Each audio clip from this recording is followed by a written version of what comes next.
Moments ago, I spoke with Republican Congressman McCaul from Texas. He is Chairman Emeritus of the House Homeland Security and Foreign Affairs Committees.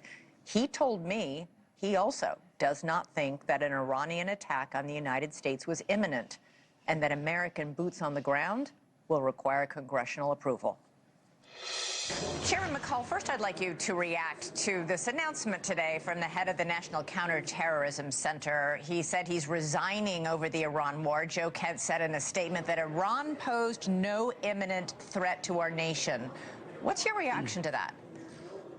I mean, it's deeply disappointing that the head of the National Counterterrorism Center has resigned really over a political statement against the policy of the president.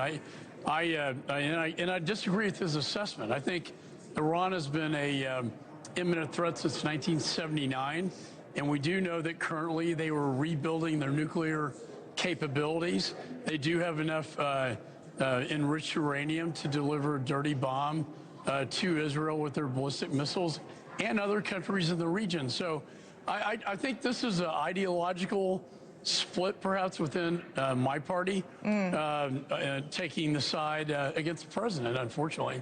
The Speaker of the House today said that President Trump, if President Trump had waited to attack Iran, he said, we would have had mass casualties of Americans. Do you agree with that? How close do you think the Iranians were to attacking the United States, not Israel, but the United States? To attack the United States, they would need the intercontinental ballistic missiles. They do have an ICBM program. They have not fully developed that. And that was part of the negotiations between Jared Kushner, Witkoff, and the Iranians, was to eliminate ICBM capability. They did have short-term range capabilities in the region, but they could not reach the United States. I do think the terror threat today now inside of the United States, though, as a result, is very on a heightened level, which again is why I find it very disappointing that Mr. Kent decided to resign. We need a new leader that agrees with the president's policy on this with the NCTC. But to be clear, you thought an attack from Iran on the United States was imminent? I do not.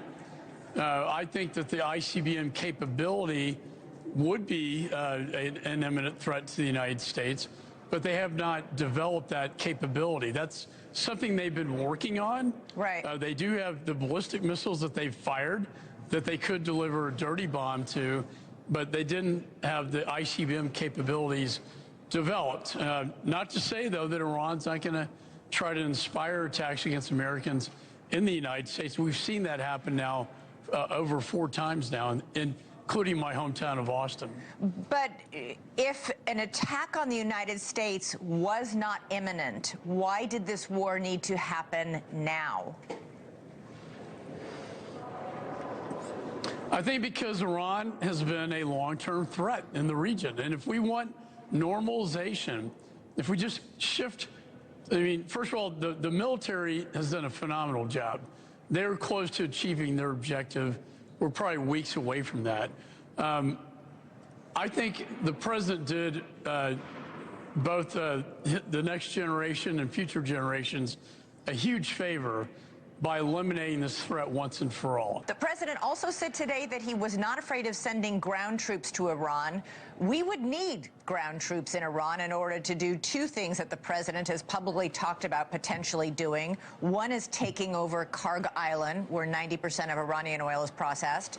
And then the other is removing the nearly 1,000 pounds of enriched uranium that's buried underground. And that, as you just said, is a real threat, ultimately, long-term, to the safety and security of the United States. Have you spoken to the president about sending in American ground troops, and would you support that? I think ultimately that is the president's call. I think the Congress would have to weigh in on that, certainly. Putting our troops on the ground in Iran is a totally different objective here. I think right now the military's objective is to completely destroy their nuclear capability, naval, to the drone activity. Boots on the ground would create a magnet and a target, if you will, for the jihadists that I would be very concerned about personally. The question is whether we're involved with regime change and nation building. We have a good track record, Elizabeth, of breaking things in the Middle East. We don't have a good track record of fixing things and nation building. I don't know if the American people are really supportive of getting that bogged down. The amphibious assault vessels with the Marines going to that region, to me, does indicate that that is a contingency planning event that they are considering. They are considering sending Marines on the ground in Iran to seize Karg Island. The fact that from Indo-PACOM we're seeing amphibious assault vessels and Marines going to the region does indicate to me that there is some sort of operation that's already being planned in a contingency event that we believe Karg Island needs to be occupied by U.S. troops. To be clear, I just interviewed Senator John Fetterman, who supports the war in Iran, but said his red line was boots on the ground. He would absolutely not support sending in the Marines to Karg Island or anybody else into Iran to look for that uranium. You are not a hard no, or are you a hard no on that? Look, it depends on, these are a lot of hypotheticals, but a significant troop presence in Iran itself, I think, would warrant Congress doing its job under the War Powers Act. The administration has complied with the War Powers Act. You know, as the former chairman of the Foreign Affairs Committee, we are the committee charged with the authorization of use of military force. That would be taking this to a whole nother level. Yeah. And I do think the Congress would see it that way as well. Significant troop presence in Iran would be a game changer. It would be a game changer in many ways.